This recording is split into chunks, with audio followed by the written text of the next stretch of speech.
The Consulting Success podcast is powered by the Clarity Coaching Program. If you'd like to work directly with the Consulting Success team and receive personal coaching and support to optimize and grow your consulting business, marketing, and revenue, visit consultingsuccess.com to find out more and apply. Welcome to the Consulting Success Podcast. I'm your host, Michael Zapersky. In this podcast, we'll dive deep into the world of elite consultants, where you'll learn the strategies, tactics, and mindset to grow a highly profitable and successful consulting business. Hey everyone, welcome back to another episode of the Consulting Success Podcast. I'm your host, Michael Zapersky, and today I'm very excited to have Whitney Johnson join us. Whitney, welcome. Thank you, Michael. I'm happy to be here. Yes, so you are a consultant, a speaker, an author. You're also the CEO, founder of Disruption Advisors, where you help companies grow by empowering the individuals within them. And you worked with many well-known organizations, Morgan Stanley, WD-40, HubSpot, Dropbox, and a whole bunch of others. And your most recent book, which we'll talk more about and make sure people can find out more about as well, is called Smart Growth: How to Grow Your People to Grow Your Company. Did I get all that right? Yes, you did. All right, let's get started today. I'd love to kind of take us back to the early days before you actually started Disruption Advisors, and also it has your name as part of the company name. What were you doing kind of before the consulting business? What did your career look like? All right. So very thumbnail sketch of my career. I studied music in college. And when I graduated, I got married. And so I moved to New York with my husband, who was getting his PhD. And because it was going to take 5 to 7 years and there's not very much money, someone had to put food on the table. I was the designated food putter on the table person. Didn't really actually want to do music. I had done it, but I didn't want to. And so I got a job and started working as a secretary to a Wall Street stockbroker because, as I said, I was a music major, so I wasn't really qualified to do many things at that point. But what was so exciting is that I had grown up on the West Coast. I didn't really know what Wall Street was. So I would go to work every day and hear people say things like, throw down your pom-poms and get in the game, and all these testosterone-laden conversations, and realized I needed to throw down my pom-poms, which I had been a cheerleader in high school. So I really needed to throw down my pom-poms. And so I just discovered Wall Street and realized this is exciting. I want to do this. And so I started taking business courses at night, accounting, finance, economics, had a boss who believed in me, which allowed me to move from being a secretary to an investment banker. And I did that for about 4 or 5 years. Then my boss got fired. So basically we got disrupted, and they probably would have fired me too, except for I had really good performance reviews. And so they moved me, but really shoved me into something called equity research, where it was my job to build financial models and make a stock call. Turns out that disruption was really good because I was very good at picking stocks. And so I ended up becoming an institutional investor ranked stock analyst, did that for about 8 years, then decided this time to disrupt myself, became an entrepreneur, connected with Clayton Christensen at Harvard Business School, started the Disruptive Innovation Fund with him and his son, did that for about 5 years. And then a decade ago, so back in 2012, I had written an article in the Harvard Business Review called Disrupt Yourself, where I was applying the theory of disruptive innovation to the individual. It had a lot of interest, and I realized, you know what? I actually am more interested in the momentum of people than I am of stocks. And so I disrupted myself again and have, for the last 10 years, been writing and speaking and building this business, which is now Disruption Advisors, which is a tech-enabled talent development company. And we provide people with tools to see where they are in their growth. And then we coach and we advise and we consult and all around that. And so that is the thumbnail sketch of how I got from college to this conversation that you and I are having today. Yeah, there's so much in there. I think we can just end the interview right now and we're done. I'm joking. There's so much I want to explore about what you are doing today, but I think I'd be remiss if I didn't take us a little bit further back and kind of go a bit deeper into some of that kind of career trajectory and path that you took. It sounds like you mentioned disruption several times throughout your career, but I also felt, if I was kind of like a viewer of that career from a high level, it feels like there was a lot of upward momentum and movement. It didn't sound like there was a lot of challenge. And I don't mean that in the sense that that you didn't go through any challenges, but I'm wondering, you pulled yourself consistently through disruption and kept moving kind of higher and higher, making progress. When you look back over that time, is there kind of a characteristic or a habit that you developed that you feel really was like integral to you being able to continue to kind of reach new plateaus, but moving higher and higher each time? It's such a great question. And I don't know how to describe it other than the fact that there is something deep inside of me that is just driven to grow, driven to make progress. And to your point, it sounds like it's always been upward momentum, but there have been lots of steps back. I mean, starting with the fact that I didn't actually graduate from college until I was 27 because I didn't know what I wanted to do or be. And I took 2 years to live in Latin America as a missionary. I didn't know what I wanted to actually graduate in. As you heard, I got pushed into equity research. So there were lots and lots of steps back, but there is something in my psyche of how do I continue to make progress and how do I take something that doesn't work and make meaning of it? One of the tenets of personal disruption is you step back to slingshot forward. And so how do I take those steps back and always turn them into something that I can make meaning of in a positive way? And I can use that to help myself make progress and also help people around me make progress as well. So I think I want to call it grit, but I don't know that's how Angela Duckworth would describe it, but there is some sort of drive, deep, integral to who I am, to use that word that you just used, to make progress, to grow, to move forward. Do you know where that comes from? Like, was that part of your upbringing, your childhood, something that happened in the past? Like, if you kind of look back at that, where that drive comes from? Yeah, it's such a great question, Michael. So I think it's a combination of things. So I'm a big fan of the Enneagram. Are you familiar with the Enneagram? I am, yeah. Okay, so you'll probably not be surprised to hear that I'm a 1 on the Enneagram. And a 1, for those who aren't familiar, is an improver, a person who wants to make the world better. And I think that is just very much explains a lot. But I think in terms of where that sort of approach the world came from, I'm an oldest child. My parents got married because my mom was pregnant with me, and that's very different today than it was when I was born. And so there was a sense of, if I can be successful, then I'll make up for the mistake that my mother feels like she made in marrying my father. And so this need to prove myself, to sort of make everything be okay, I think is very much something that animated who I was. And so, yes, there was some challenge in that. It would have been nice if things were different. And yet I wonder, who would I be if I had that experience of always feeling like I needed to improve and get better? Now, part of my adult life is letting go of some of that, but certainly in my younger years, that was very much a driving force, for which I am very grateful, because it pushed me to always want to do better and to be better. As you were talking, I couldn't help but think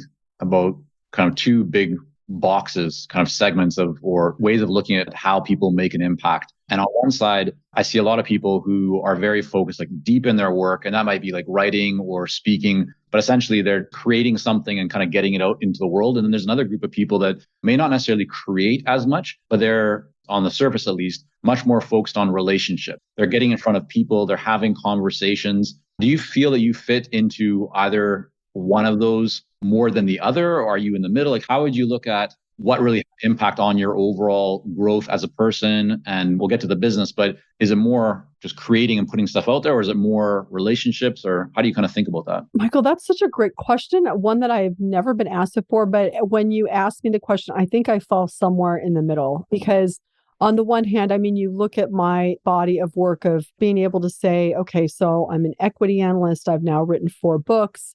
I took this theory of disruption and applied it to the individual. I took this notion of the S curve that was popularized by Everett Rogers and applied that to the individual. So I'm continually looking and taking actually business theories repeatedly, because I did it with stocks as well, apply them to people, take business theories, and how do I use those to help inform what does individual growth look like? So I think that I am very focused on, how can I come up with ideas that will help people make progress? And to your question, or the other piece of it, it's always about in service of the relationship. It's always about, how can I explain this idea, or how can I make these ideas so that they are useful, so that someone can use them to make progress in their life? So I would say that I straddle both of those worlds, the idea and the relationship world. If I thought about it more, I might give you a different answer, but that my first answer is that I straddle both worlds. Okay. And How important has it been for you? You've, as you mentioned, you've taken some of these concepts and reworked them or kind of reapplied them to having a different perspective or kind of a different way of seeing things and a different outcome. But that's also become a body of work for you that you've built your brand around. How important do you think that is for a consultant, for somebody in professional services to really be known for something in terms of whether it's a methodology, an application, like you've taken the S curve and reapplied it, those kinds of things. Because I think a lot of times people, they don't necessarily latch on to a specific concept and then build a body of work around it. They might publish some articles, they may write a book, but it may not necessarily be around like a specific concept. I'm wondering for you, because it seems like you've done that multiple times, is that conscious? And do you think that's the key to being successful in this business? Or is that just kind of a byproduct of how you've moved through the motions? So I think a lot of it's been instinctive, but I think there's also been some element of it that's been very deliberate. So one of the people that was very influential for me was Clayton Christensen. And what was he known for? Disruptive innovation. I think about someone like Bob Proctor more recently, very much known for human potential. He's a fellow Canadian, by the way. I think about someone like Gretchen Rubin. She's known for happiness. Brene Brown is known for vulnerability, et cetera. So what I would say is that I think you can be a very successful consultant by pulling together an amalgam of different ideas and drawing on best practices from people across the globe. At the same time, I do think in general, you're going to be more successful as a consultant if you have a brand. People buy brands. There's an intangible value to the brand that makes your business more successful. And so the more you can be known for something, for an idea, for an approach, how you do what you do, the more people are going to reach out to you, the bigger your brand, the more that you're able to make the choices about who you work with, when you work, and what you charge people to do. And so the answer is yes, you can be very good at what you do without being known for something. But I do think in general, if you were to do a study of all the most successful consultants, they're going to be known for a specific practice or idea where they are the best in the world. And therefore people seek them out to do that thing that they do better than anybody else. Yeah, love it. All right. So now let's kind of fast forward from the chapter that we were at and kind of move a little bit further into this book, and not your actual book. We'll get to that in a few moments. To this conversation. Exactly. Yeah. So I'm wondering, when you first decided to create Disruption Partners, so more than 10 years ago or so now, how did you actually go out and get your first clients for that business? It's a great question. So what I would say is, I think probably most of your consultants, well, I don't know, actually, you would know better than I, but I'll just tell you my own experience. So 2012, I write this article. I decide I want to go figure out how to build a practice, build a body of work, build a business around these ideas. What I found, and I think that was that I wrote that article. So then after I wrote the article, people reached out to me and said, hey, we want you to come speak. And so there was this, people were reaching out to me. We would like you to come speak to our organization about these ideas. Sorry to interrupt, but just to confirm, so when you say that article, you're talking about the Harvard Business Review article? Yeah. So I had written the Harvard Business Review article called Disrupt Yourself. I'd also written a book called Dare, Dream, Do, which was much more geared toward women, which, by the way, the very beginning, I thought, I really want to focus on women. And I had a number of speaker agents tell me, you can't focus just on women because people will not pay you to just focus on women. Very sad, but it was true. So they said, you need to focus on a business audience. So I said, okay, I'm going to focus on disruption. But then if people want me to talk to women, of course I will, but I am going to focus on the wider business audience. And so the business started by people reaching out to me, wanting me to speak, and then also people reaching out and saying, can you coach and provide some basic coaching around how can I disrupt myself? How can my career shift? And I would say from 2012 to 2016-ish, my business was primarily speaking driven.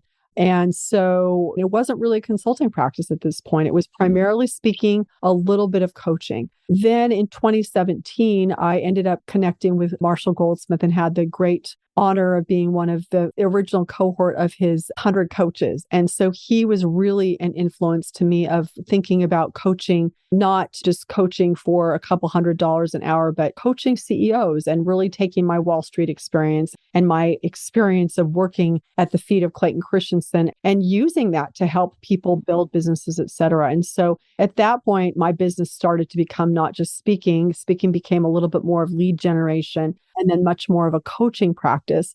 But then, is this the detail you want? Great. Okay. Yeah. All right. Good. Okay. So then this is 2017, 2018. Now I'm writing my next book, Build an A Team. At this point, I've now connected with Amy Humble, who is now the co-founder of Disruption Advisors with me.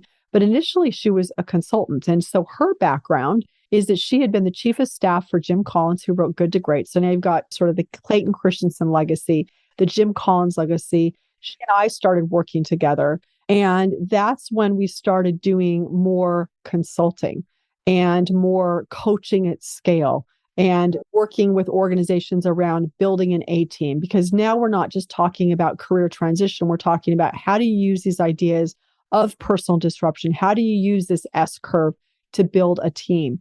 And so 2019, then we start going into organizations, coaching at scale. And then 2019, 2020, much more coaching at scale. And then advisory workshops, facilitated sessions, and coaching across organizations and working across organizations to help them build teams that are where the people are growing so that they can grow their team, so that they can grow their organization. And so while I still do keynote speaking, absolutely, it's flipped. And it is a much smaller part of the business where it is an opportunity for me to evangelize, to inspire around these ideas, but then people bring us in and say, okay, I want to understand your technology tool. Oh, that's the other thing that we did in the last 2 years is we built out a tool so that people can say, well, where am I in my growth? Am I at the launch point of the curve, the sweet spot, or mastery? So you now have this tool, this diagnostic tells you where you are in your growth. And then once you know where people are in their growth, then you've got the coaching, you've got the workshops that allow your entire company to speak the same language. And as you're speaking the same language, if everybody's growing, then the teams are growing. And if your teams are growing, guess what? Your company is growing as well. So that's the evolution. Speaking to coaching, to the technology tool, coaching at scale, advising and consulting. Love it. All right. You just touched on so many different areas that I want to ask you about. So I'm going to pull us back just a little bit and then dig in for a moment. You talked about kind of the time where you decided that you were going to start offering a new service. In this case, it was kind of transitioning from just speaking and generating revenue from speaking engagements to actually kind of getting more involved in the coaching side later on, software and then advisory consulting. I'm wondering for all the consultants that are listening and joining us right now who have an idea for a new product, a new service, a new offer. And let's just use the scenario that they have some existing clients, as you had some existing clients that you worked with, but they were in that probably stage consuming just more of your speaking services. What you do, and maybe if there's a difference today of like the best practice or how you would approach if you had a new offer that you wanted to get out there that was different from what you were doing in the past, how do you go about that? Are you reaching out to past clients and saying, hey, we have this new thing? Is it just a matter of mentioning it more when people reach out to you, a new potential engagement? Just kind of walk us through what you feel is the best practice to launching a new idea and seeing if it has legs. Yeah, that's such a good question. So first of all, I would say to everybody who is a consultant and wants to build your business, you do need to have some type of calling card. Now, some of you may have such strong word of mouth. You're fine, right? You're doing really well. And for every person you work with, you get 3 or 4 more referrals. And so that may be the case. And if that is the case and you are happy, then just keep doing that. So I don't want to say that like the way I'm doing it is the right way, like the way you're doing it. So, but I would say in my particular instance is to continue to put our work out into the world so that it's kind of the intellectual pheromones that people know where to find us and they know, okay, here's what they're doing. And if people are looking for that, then they find us. And then we meet people where they are, meeting sometimes with an organization. Our very first point of entry is someone knows me from our work and they reach out and they want me to coach the CEO. Well, now that I've coached the CEO and we're able to help them be even more effective as a leader, going from good to great, but then also introducing this language of the S curve, then what can sometimes happen. So for example, with a company called Barbecue Guys, I was coaching the CEO, which by the way, first of all, started because it was referred from someone else. But coaching the CEO, he says, this language makes a lot of sense. Can you do a workshop where we administer this S curve tool to all of our executive team? And now they're able to speak the language. Then what happened from there is then they said, oh, this is really useful. Can you have someone from your team, and maybe it's not even me, come in and do an offsite to an even larger group of our executives? And now we're doing spot coaching for a whole sort of 60 of their executives. In that particular instance, it started because I was coaching the CEO. But there are other instances where it starts because someone has listened to a podcast or my podcast or your podcast and said, you know what, sounds really useful. In fact, this just happened a couple of weeks ago where someone had heard me on someone else's podcast and had us come in to facilitate an offsite. This is the first time they'd really were aware of our work. And so now we facilitated the offsite. Now it's up to us, once we've facilitated that offsite, to develop a relationship with this organization. And maybe they'll find that there's more work to do with us, and maybe it was a one-off and then we're done, and that will happen sometimes. But it's really just a matter of where you can start. They hear you speak, or you start by coaching someone. You start by doing a workshop for another company. You're on someone else's podcast. You have this opportunity to walk in the door. You do really, really, really, really good work, and then look for ways to continue to serve people. And then there will be more opportunities that present themselves. And sometimes not, but that's because it's not a fit for the two of you. But when you do good work, opportunities do open up. Hey, it's Michael here, and we'll be right back to the podcast. But first, are you ready to grow, scale, and take your consulting business and marketing to the next level? If so, our Clarity Coaching Program may be a great fit for you. You'll work with our experienced team to set up a strategic plan for your business and coach you step by step in areas like how to consistently attract more leads, develop a magnetic message that resonates with your ideal clients, strategically package and position your services, earn higher fees, win more proposals, and scale your business. To find out more about Clarity Coaching and apply, go to consultingsuccess.com and click on coaching.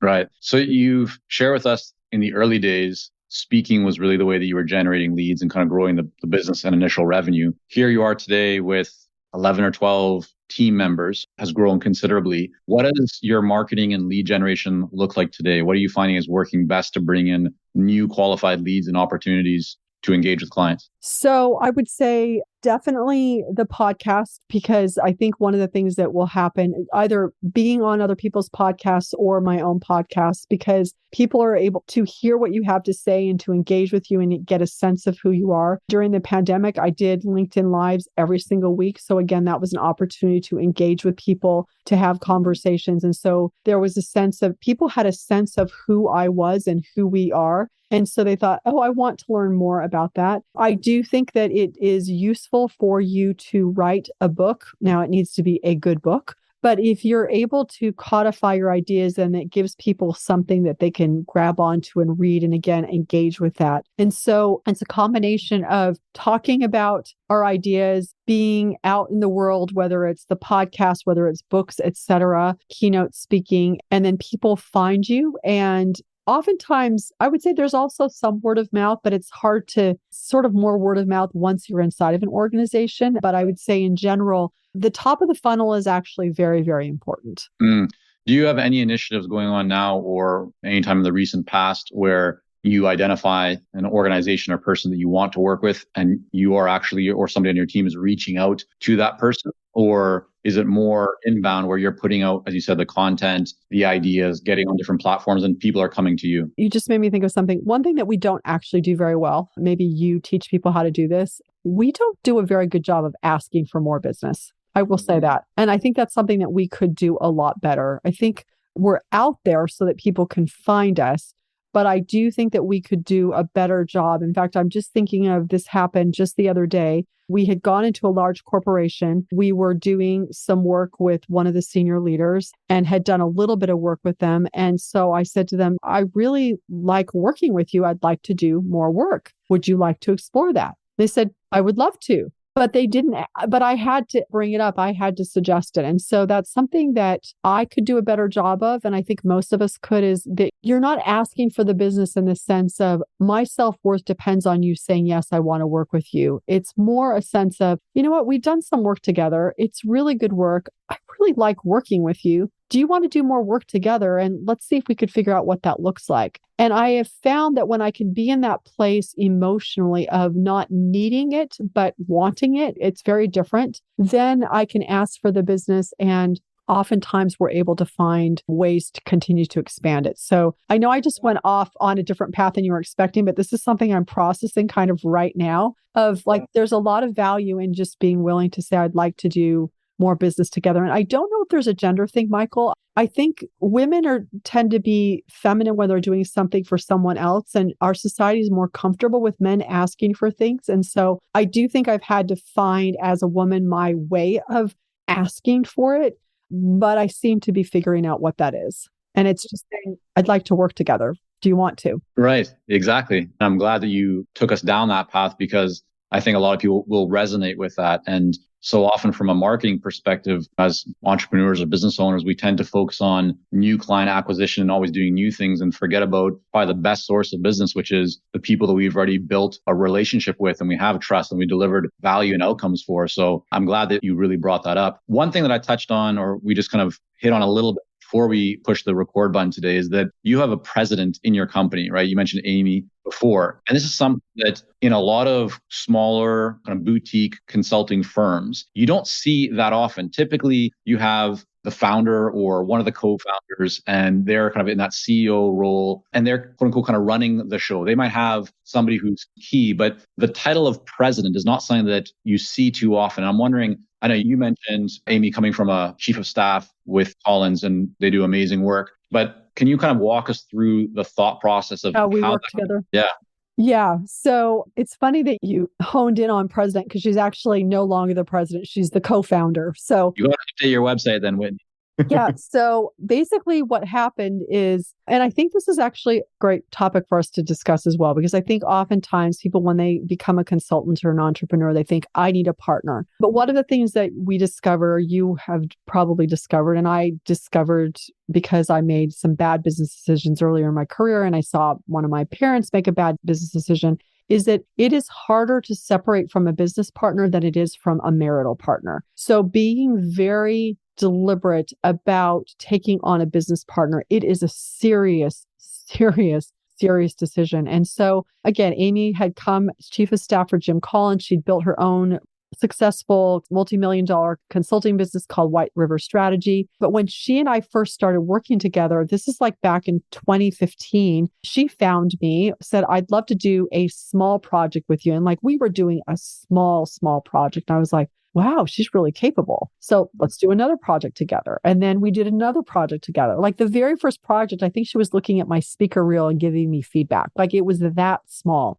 And so over the course of 2 or 3 years, we did more and more projects together. Then we had an arrangement for a year or two where she received a revenue royalty of like what business that she brought in, because she was very much the chief revenue officer and negotiating all our speaker fees, et cetera. So I was kind of like the product and she was selling the product. And so what happened then 2 years ago is we said, you know what? We really like working together. I had actually really been searching for a partner. I am a person of faith, and I had prayed to find a business partner. And I felt like this is a person, she's going to be a great partner. Sorry to interrupt. Why were you searching for a business partner? Like what was the impetus? Yeah. So I would say, because I realized that building a business is, if I wanted to have a consulting business that I made $1 million a year by myself, I could totally do that. But if I wanted to build something and I was serious about evangelizing the ideas of growth, and I want to help people grow, and I want to make possible for as many people to do this, I knew that there are some things that I do exceedingly well, and there are other things that I don't do as well. And so while I had all these ideas and I'm willing to go out and evangelize the ideas, we also had to build a business. And I'm not particularly good at selling. I've gotten better at it because I've learned from Amy. One of the things that Amy does exceedingly well is she has a brilliant strategic mind in terms of here's where we can go. So she's the 7 on the Enneagram, which is the enthusiast, thinks about possibilities. So here's where we can go. But she's also able to sell. She's also able to say to people, here's where we can go. Let's do this together. And she's not afraid to ask for business. And so now all of a sudden I've got a product. We've got a person who can see possibilities for the product. And she's great at building people and building a team. And so between the two of us, we've got this great complementarity in terms of our skill sets. And we'd had 5 years to figure out how are we going to work together, because it is difficult to work with a partner. But this about 6 months ago, we made the decision is because the business has changed so much from when I first started it. And she really is absolutely essential to where we are today. She is now a co-founder of Disruption Advisors, because I really wanted to honor that of what she is helping build and what we're going to build in the future. So we're now both co-founders. I'm the CEO. I think she's still the president, but we're both co-founders. And so does Amy also have ownership stake, like percentage-wise in the business? Yes, she does. Did you have any concerns around that? So I'm thinking about the person who's listening and joining us going, maybe I'd also like to bring on a partner because there's some areas that I'm not as strong in. I'm wondering, like, what would you counsel them on that they should maybe pay attention to or be careful of? And what are the things that like would make it worthwhile for them to do this? I'm glad that you're asking this. I hope this is helpful for your listeners. So my advice would be to go very, very slowly. Again, we started working together well over 5 years ago and did really small projects to just see, can we work together? What's going to happen when we disagree? What's going to happen when I'm having a bad day? Do my triggers trigger her?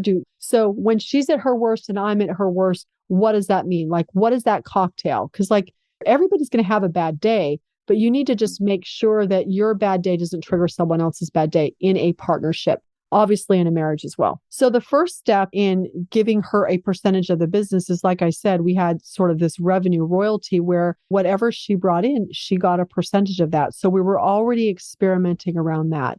But then we made the decision, okay, that's good, sort of an eat what you kill, but it also wasn't honoring the equity that she was building. And so 5 years out, 10 years out, she wasn't getting an opportunity to really participate in the upside of what she was helping build. And so we started the conversation around, do we have a partnership? Now, I will tell you, it took us 1.5 years to negotiate our partnership. We were very deliberate. We needed to still run the business. Let's figure this out. We figured out all the sort of deal breakers for us, focused on us being in agreement, then having the lawyers paper it, sometimes having to call our lawyers and say, no, this is not meant to be antagonistic. We are going to do this. You just have to figure out how to help us do this. And so we took that 1.5 years to do that, so that once we did it, we had really thought through everything. We've had some tough conversations, but again, we've built that muscle to be able to have those tough conversations. And we, including have that conversation of, okay, this is like a marriage. Are we both committed? Because we're not doing divorce here. We're just not. And so my advice would be, go very slowly, go very deliberately, make sure you've got several disagreements under your belt where it's really tense. You're both very triggered. And can you come out on the other side of it? Because if you can, then you've got that muscle in place. Then you've got not only the complementary abilities, but also when things aren't working, you've got the skill set to move through it.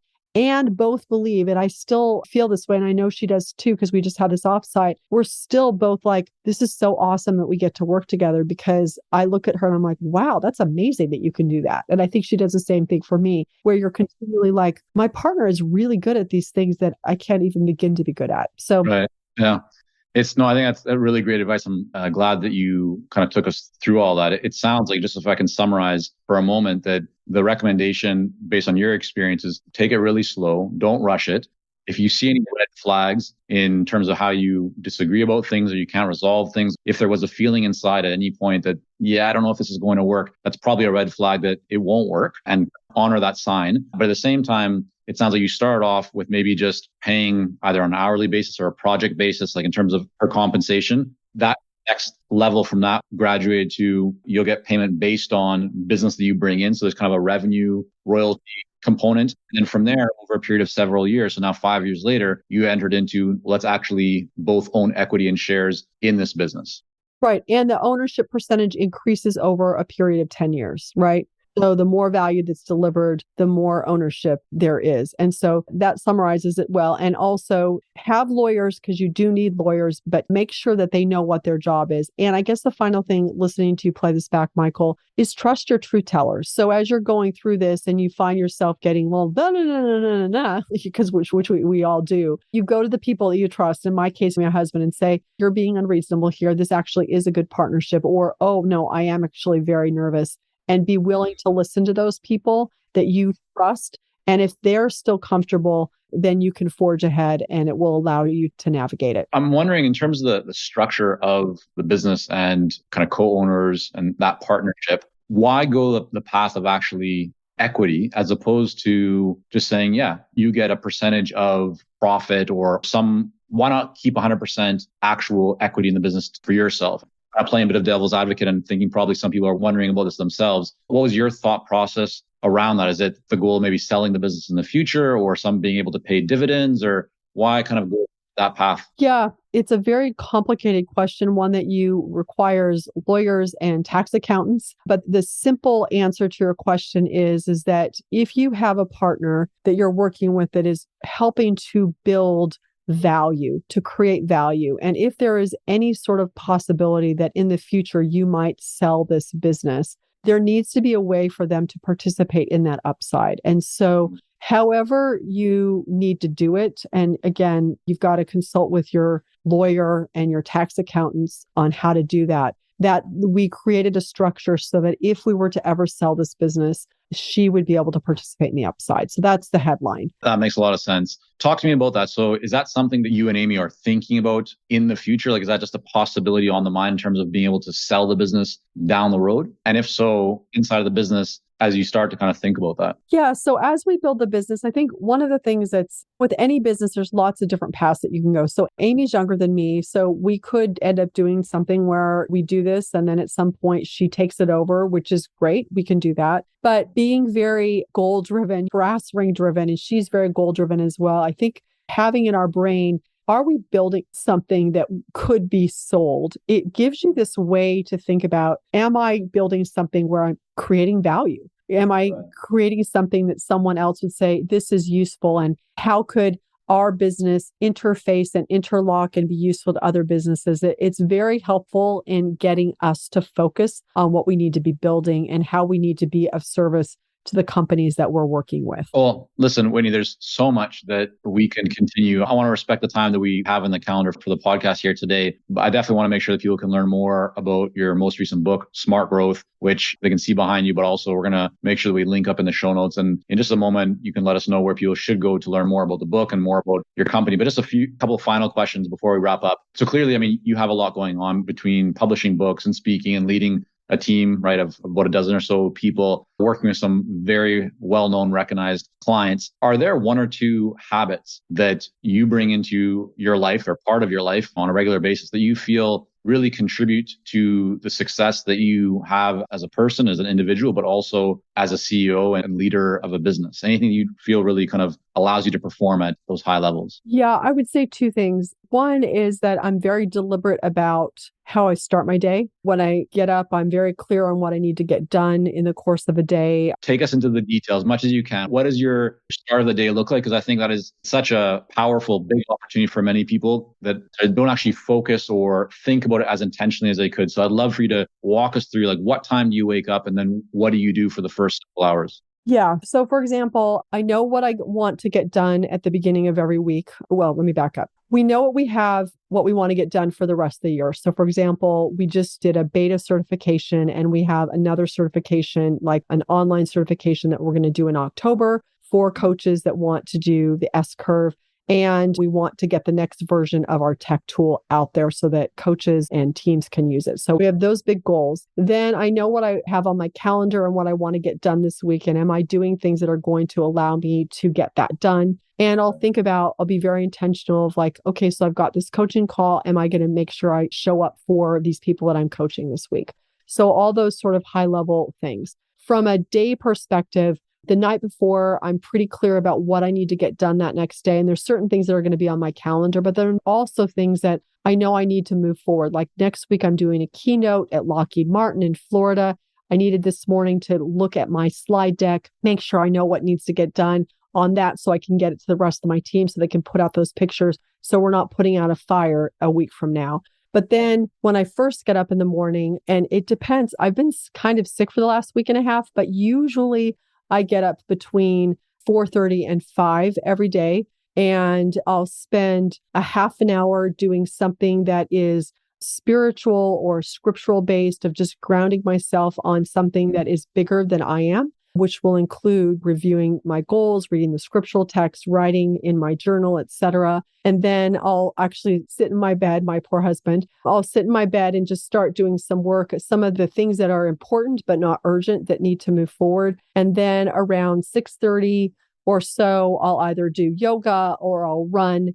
And then at 7, some days a week, have some coaching around my voice so that I can be more effective when I'm speaking and etc. That's the beginning of the day, is really getting myself centered, both emotionally and spiritually, and what do I need to get done and physically so that I can show up in the way that I want to show up for the rest of the day. 4:35 to many people will sound quite early. How long have you been sticking to that? So I would say in high school, I got up really early to go to seminary. So there's a religious instruction. So I got up at 5. But then in college, I always got up at 6 to practice piano for 2 or 3 hours. So I'm a very disciplined person. I would say I have pretty consistently gotten up between 5 and 6. I'd say as one gets older, it's easier to get up earlier, which is kind of awesome.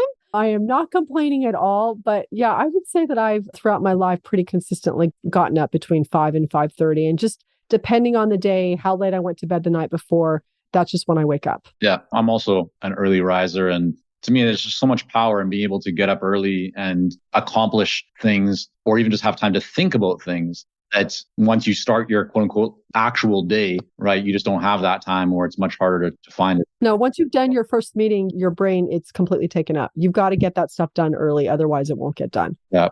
All right. So, Whitney, we're going to make sure that people can learn more about your most recent book, Smart Growth. But one question that I love to ask everybody that comes on the podcast is, within the last 6 months or so, what book, and it could be fiction or nonfiction, have you just thoroughly enjoyed and would you recommend to others? Oh, I do so much reading. Okay, I'll just say. I know this is a hard question. I know it's such a hard question because I read so much. And then I have stuff on my phone that I don't remember what I read. But anyway, so here's a book I'm reading right now. It's called Love, The Law of Love by Steve Young, who was a professional football player for the 49ers. And I'm actually getting ready to interview him for my podcast. And it was just really, really good to hear a professional athlete talk about love. I thought it was really, really terrific. And speaking of love, I also just read Marcus Buckingham's book, Love Plus Work, which was really terrific as well. All right. Well, 2 recommendations we have not yet on the podcast. So we'll look in the show notes. And then finally, Whitney, I want to thank you for coming on. I know we could spend a lot more time just going deeper and deeper into conversation. There's so much that we didn't talk about in terms of disruption and bringing it to the individual, which brings to the company. Like, I love the way that you kind of took us through and shared and kind of showed like the cascading effect of how all that development from individual to team to business and to growth and all that